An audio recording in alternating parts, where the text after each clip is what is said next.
Welcome to the Salmon Runs YouTube. Enjoy the video. In this video, I will explain how to make your edit button circular.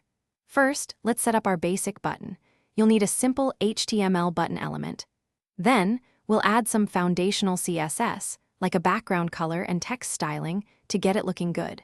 Make sure your CSS style sheet is properly linked to your HTML file so all our changes will apply correctly. This initial setup is crucial for a smooth design process. Now, let's transform that square into a perfect circle. The key is to set both the width and height of your button to the same value, for example, 40 pixels by 40 pixels. Once you have a perfect square, apply a border radius of 50%. This CSS property will magically round all corners, creating a smooth, perfectly circular shape for your edit button. It's a simple yet powerful trick. With our button now circular, let's make sure its content is perfectly centered. Using CSS Flexbox on the button element is an excellent way to achieve this, aligning items both horizontally and vertically. Next, consider adding an edit icon.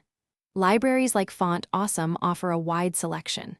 Pick one that clearly signifies edit and adjust its size to fit nicely within your new circular button, perhaps around 24 pixels.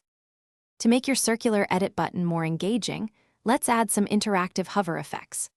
A simple change, like slightly darkening the background color or adding a subtle box shadow when a user hovers over it, can greatly improve the user experience. Always remember accessibility. Ensure there's enough color contrast between the button and its icon or text, meeting a contrast ratio of at least 4.5:1 for readability. Thanks for watching. Consider subscribing if we helped you.